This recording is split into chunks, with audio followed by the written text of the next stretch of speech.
In most retellings of the Battle of the Little Bighorn, George Armstrong Custer is either glorified as a tragic hero or castigated as a reckless commander. But what truly transpired during those harrowing hours on June 25, 1876? The Graveyard Watch sheds new light on this infamous clash, offering a fresh, evidence-based interpretation. Drawing from meticulous timelines, archaeological evidence, and the often overlooked Native American eyewitness accounts, this narrative dismantles the myths to reveal the brutal truths of the battle. It becomes unmistakably clear that Custer's downfall was not a gallant last stand, but the result of a cascade of misjudgments and tactical errors. Through forensic precision, this retelling rewrites the history of one of America's most enduring legends. As the dust settled in suffocating waves over the barren hilltop, the remnants of Custer's battalion made their final stand. Surrounding them, the triumphant cries of Native American warriors echoed through the valley, surging forward in an unstoppable tide. By 4:40 p.m., the battle had reached its grim conclusion.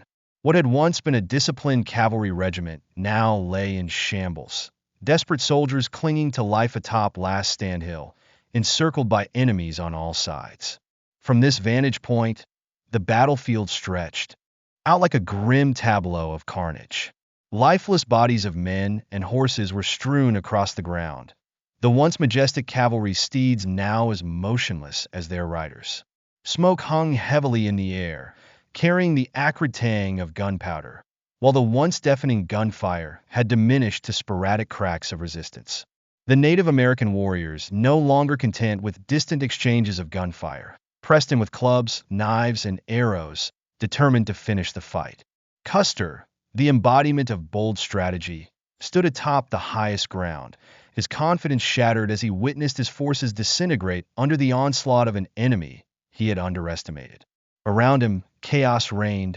Warriors closed in from all directions, their movements swift and unrelenting.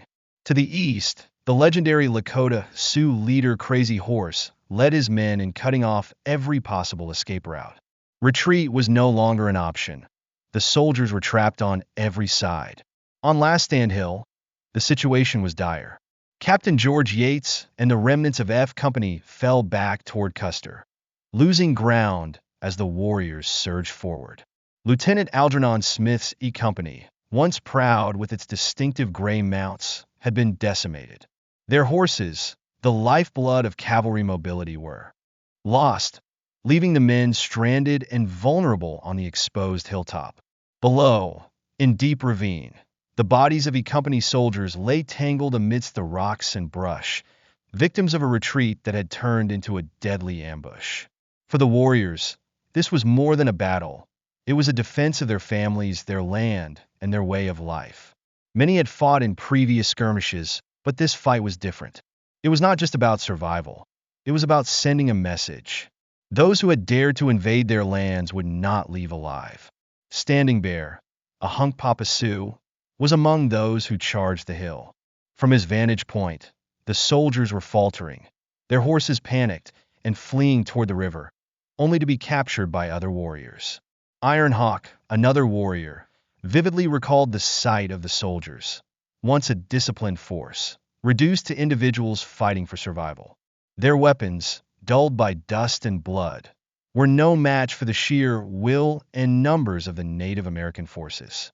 As the soldiers attempted to flee, their retreat dissolved into chaos.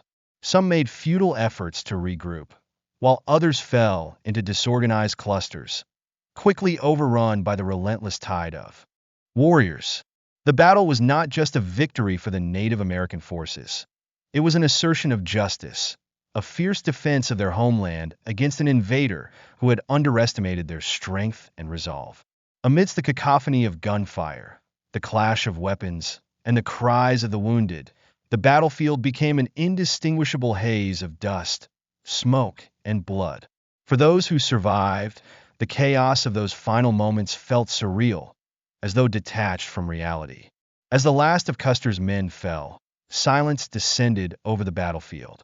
The warriors, victorious, began to gather weapons and horses, while others stood on the ridgeline, surveying the ground they had fought so fiercely to defend. The sun, casting long shadows across the hill, bore witness to the end of Custer's last stand. Not a noble defense, but a desperate and ill-fated attempt to survive. Earlier that day, the events had begun with deceptive confidence. By 1 p.m., Custer and his scouts spotted the massive Native American village nestled along the Little Bighorn River. From his elevated position, Custer saw rows of teepees, smoke from cooking fires, and the bustling activity of village life. Yet, rather than deter him, the sight fed his overconfidence. Certain that victory was within his grasp, Custer ordered his men to engage. What followed was a catastrophic series of errors. Custer underestimated the sheer size of the Native American forces and overestimated his own ability to subdue them. By the time the battle reached its bloody conclusion, it was clear that his decisions had sealed his fate. The Native American warriors had not only defended their land, but had rewritten the narrative of the battle, shattering the myth of Custer's glory with the undeniable truth of his defeat. He could not have foreseen just how many warriors would rise to confront him, nor could he have imagined the ferocity of the resistance awaiting him. From his vantage point on the ridge, the village below appeared deceptively serene. Smoke from cooking fires drifted lazily in the breeze, and nothing suggested that an army of thousands lay hidden within. The calm before the storm masked the intensity brewing beneath. At 1:30 p.m., Custer made a pivotal decision that would shape the course of the day. He chose to divide his forces, planning a coordinated attack from multiple fronts to overwhelm the village. Major Marcus Reno, with a battalion of about 125 men, was sent to strike the southern end of the settlement. Meanwhile, Captain Frederick Benteen was tasked with securing the left flank and sweeping the surrounding terrain. Custer himself, as was his custom, led the main force, intending to launch a frontal assault from the north. To those under his command, this strategy seemed dangerously audacious. Custer's penchant for splitting his forces had raised concerns in the past, but his authority left no room for argument. Lieutenant Edward Godfrey, reflecting on the day's events later, harbored deep reservations about the risks of dividing their already outnumbered troops. Yet, the orders were absolute, and dissent was futile. As Reno's men moved south, unease rippled through the ranks. Though the warriors remained unseen, their presence was palpable. The earlier confidence instilled by Custer's boldness began to waver, as many soldiers silently questioned how many enemies might be awaiting them in the sprawling village. By 2:30 p.m., Custer and his men had taken position on a ridge overlooking the northern approach to the village. From this elevated perch, he observed Reno's battalion advancing toward the settlement. All seemed to be proceeding according to plan. The village appeared undisturbed, showing no signs of mobilization or defense. Custer remained convinced that his element of surprise was intact. What he did not know, however, was that the village was already aware of his presence. Within the camp, Lakota Sioux, Northern Cheyenne, and Arapaho warriors were bracing for battle. Scouts had spotted Custer's men advancing from the north, and Reno's approach from the south had been detected as well. What might have initially been panic had transformed into steely determination. These warriors had faced soldiers before, but never with such preparation. Their leaders, including the spiritual figure Sitting Bull, had long anticipated this confrontation. Days before, Sitting Bull had conducted a sun dance ceremony during which he envisioned soldiers falling into their camp like grasshoppers from the sky, a prophecy the warriors believed signified their victory. Determined to protect their families, their land, and their way of life, the village sprang into action. Women and children retreated to safety in the hills or across the river, while warriors took strategic positions behind natural cover, ridges, ravines, and tall grass, concealing their numbers and intent. To Custer, the village still appeared quiet and unassuming. He had no inkling of the deadly precision with which the warriors had prepared to defend their home. By 3 p.m., Reno's forces reached the southern edge of the village and began their assault. Reno ordered his men to dismount and advance on foot. The soldiers moved cautiously through the underbrush, every sense heightened as they scanned the terrain for signs of the enemy. The silence was oppressive, as if the land itself held its breath. Without warning, the warriors struck. Rising from their hidden positions like specters, they unleashed a cacophony of war cries. Arrows and bullets rained down in relentless waves, shattering the fragile stillness. Reno's bold attack swiftly devolved into chaos as the overwhelming numbers of warriors forced his troops into retreat. He ordered a withdrawal to a defensive position in the timber, his men scrambling for cover while firing wildly to keep the advancing warriors at bay. From his position to the north, Custer could see the smoke rising and hear the gunfire echoing from Reno's position. To him, it appeared that the plan was working. Reno was engaging the enemy, as intended, distracting the warriors from his own approach. Confident in his strategy, Custer gave the order to advance toward the river, leading his men closer to the village. By 3:30 p.m., Custer's battalion reached the ford at the Little Bighorn River. Scouts reported increasing signs of enemy activity. Warriors on horseback moving swiftly along ridges and more crossing the river to engage. Yet, Custer's confidence remained unshaken. He believed that the element of surprise was still on his side, and that Reno's engagement had weakened the warriors' ability to resist. Unbeknownst to him, the battle was already shifting decisively against his forces. Reno's battalion was faltering under the relentless assault, retreating into disarray. The warriors who had initially engaged Reno now began redirecting their focus northward, moving en masse toward Custer's position. The calm facade of the village had given way to the storm of battle, and Custer's troops were walking straight into the heart of it. The warriors, no longer focused solely on Reno's retreating battalion, were converging on Custer from all directions. Unaware of the true magnitude of the Native American forces surrounding him, Custer pressed forward with unshaken confidence. From his vantage point, he observed warriors crossing the river and advancing toward his position. Yet he believed he could still outmaneuver them. This was, after all, the kind of challenge he had faced and triumphed over before. But as the clock approached 3:46 p.m., the harsh reality of his predicament began to reveal itself. Custer had unwittingly led his men into a devastating trap, one that was rapidly closing in with unrelenting force. The warriors, now united and resolute, moved with purpose, their coordination reflecting a determination born of survival and defiance. The quiet before the storm had slipped away, and the tempest was about to erupt with Custer at its epicenter. As his battalion prepared to cross the Little Bighorn River, the illusion of control was disintegrating. What had begun as a calculated offensive was now poised to descend into a desperate fight for survival. By 4 p.m., the tide of the battle had shifted irreversibly. Custer's battalion, which had advanced with such confidence only hours earlier, found itself precariously perched on Cemetery Ridge. Below them, the Little Bighorn River and the village they had underestimated. Behind them, hills and ravines teeming with warriors ready to strike. The soldiers had not yet grasped the extent of their peril, but for the Native American forces, comprising Lakota Sioux, Northern Cheyenne, and Arapaho warriors, the moment of reckoning was at hand. From their elevated position, the soldiers could see the warriors streaming across the river and moving through the ravines, their coordinated movements signaling a tightening encirclement.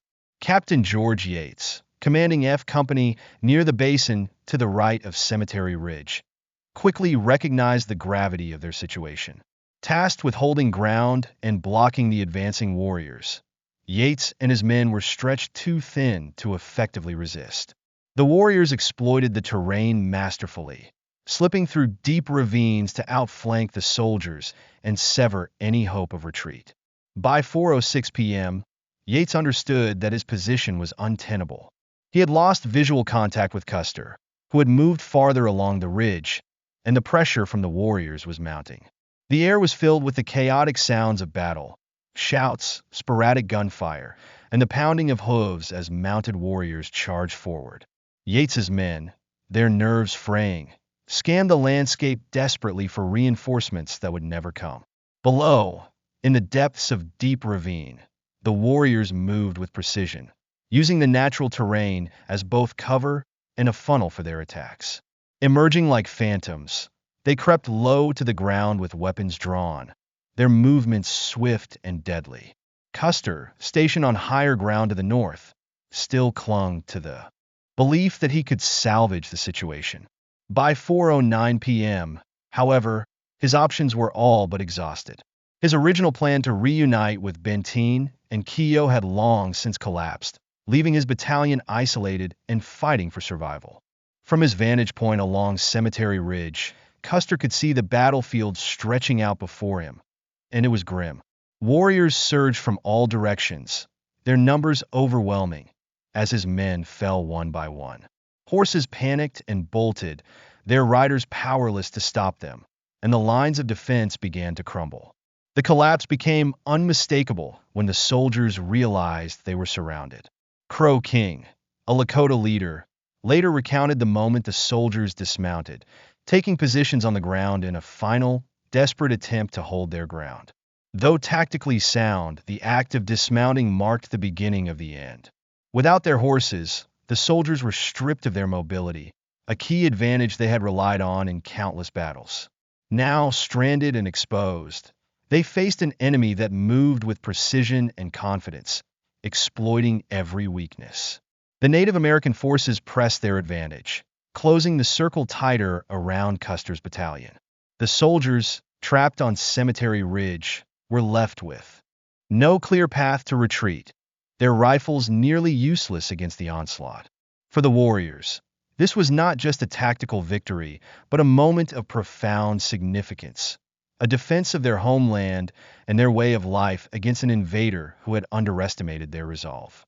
As the final hours of the battle unfolded, the inevitability of the soldiers' defeat became clear, the ridge transforming into a grim stage for one of the most infamous last stands in history. The warriors, driven by an unyielding determination to protect their homeland and people, showed no signs of fatigue despite the long hours of battle. They knew the soldiers had no reinforcements, no cavalry riding to their aid. All that remained was to bring the fight to a decisive end. Among the most influential leaders was Crazy Horse, whose tactical brilliance guided the warriors through the rugged terrain. By 4:10 p.m., he and his fighters had positioned themselves at the head of Deep Ravine, with a clear view of Custer's beleaguered men scattered along Cemetery Ridge. It was evident to Crazy Horse that the soldiers were on their last legs. Their movements were sluggish, their ranks disorganized, and their sporadic gunfire betrayed a sense of futility. Sensing the advantage, the warriors advanced steadily, closing off every possible escape route. In a last-ditch effort to stem the tide, Custer ordered Captain George Yates to move into the basin below the ridge to plug the gap where warriors were pouring through. Yates and the remnants of F Company made a desperate charge, but the rough terrain slowed their advance, and the warriors had already fortified their positions. Arrows and bullets rained down on the company, reducing their charge to a crawl.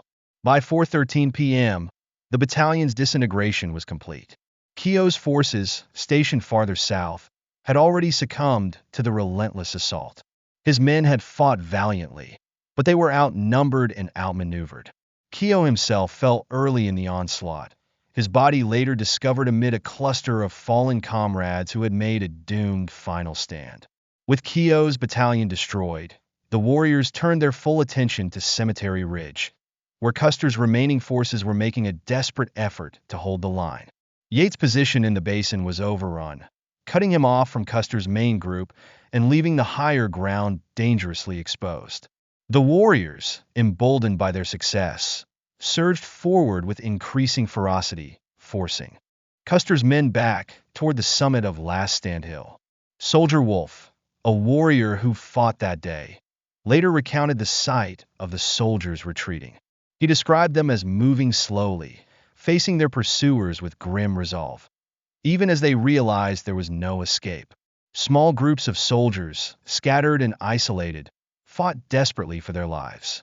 By 4:15 p.m., the battle had reached its climax. Custer and the last remnants of his battalion were surrounded at the top of Last Stand Hill. The ridge, once thought to be a position of strategic strength, had become a death trap.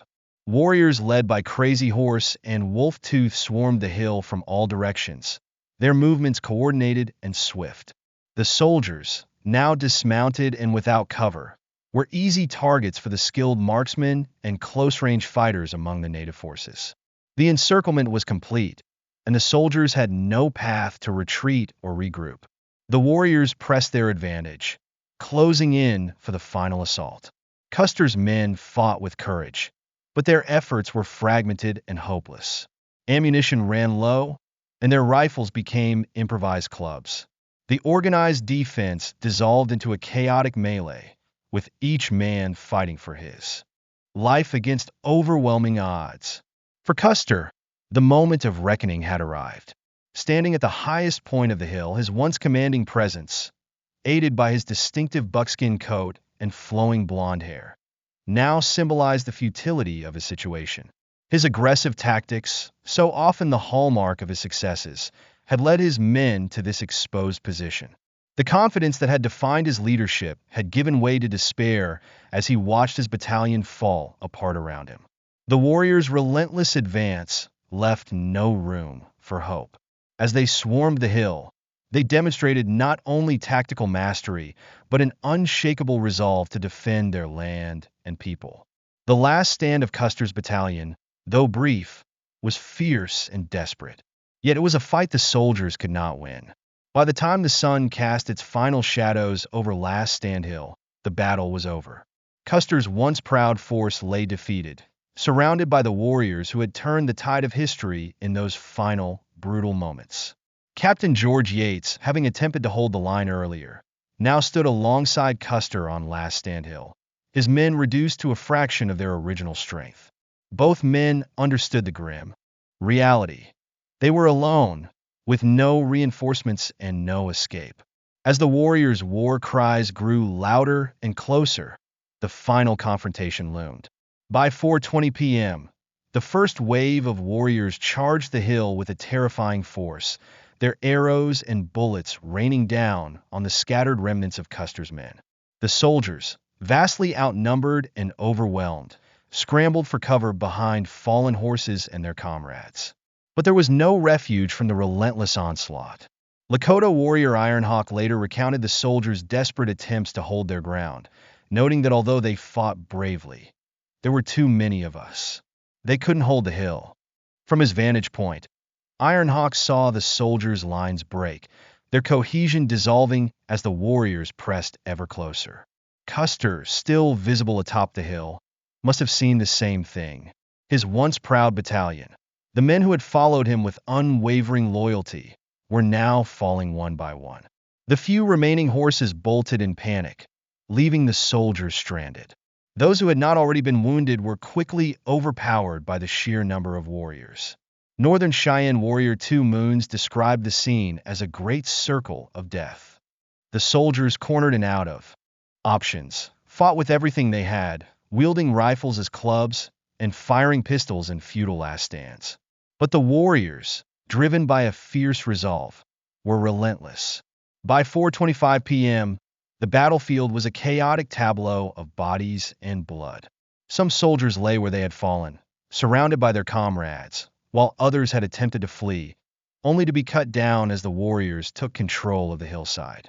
The Gray Horse Troop, once a symbol of discipline and pride, was obliterated, its men lying lifeless among the rocks and scrub. Custer, though still standing, was no longer a commander, but a solitary figure amidst the carnage. Surrounded by the bodies of his officers and men, he had become just another target. His once dominant presence, marked by his iconic buckskin coat and flowing hair, now symbolized a leader overwhelmed by the consequences of his own miscalculations. The final moments of the battle were shrouded in a haze of dust, smoke, and blood. Some accounts suggest Custer attempted to rally his men for one last charge, but by then, it was too late. The soldiers, exhausted and out of ammunition, resorted to using knives, rifle butts, and their bare hands. The warriors, sensing victory, pressed in with even greater ferocity. The hill became a scene of utter chaos, where soldiers and warriors alike fell in brutal combat. By 4:30 p.m., the outcome was undeniable. The warriors had claimed the ridge, and the last remnants of Custer's battalion were dead or dying. Custer, Yates, and a small group of loyal men were among the final to fall. Some accounts say Custer was struck by multiple gunshots to the chest. Others suggest he was pierced by arrows. His body was later found near the top of the hill, surrounded by officers who had stood with him until the bitter end. As the battle ended, the Native American warriors began to move through the battlefield, collecting weapons and horses. Some took trophies, scalping the fallen soldiers, while others stood in silence, surveying the ground they had fought so fiercely to defend. For the warriors, this was not just a victory, but a profound defense of their way of life, their families, and their land. The sun, now low on the horizon, cast long shadows over the battlefield, where the acrid scent of gunpowder and blood still hung in the air. Though victorious, the warriors had paid a heavy price. Many of their own had fallen, but they had succeeded in defending their village against the invaders. By 4:40 p.m., the battlefield was silent. The wind rustled through the grass, the only sound breaking the stillness. The soldiers who had marched confidently into battle that morning were now lifeless forms scattered across the hill. The legend of Custer's last stand would grow from this moment, but the truth was far more complex than the myth. The Native American warriors, weary yet resolute, began their return to the village and their families, knowing that while they had won this battle, the larger struggle for their survival was far from over. For now, however, they had defended their home. The soldiers who had sought to take it lay defeated on the blood-stained ground of Last Stand Hill. The battle was over, but its story was just beginning. Thank you for watching the video until the end. Don't forget to hit like, subscribe, and turn on notifications so you won't miss any new videos from us. What do you think about today's topic? Leave your thoughts in the comments below, and if you found the video helpful, feel free to share it with your friends and family. We hope you had a great time. See you in the next video with even more exciting content. Make sure to subscribe so you don't miss out.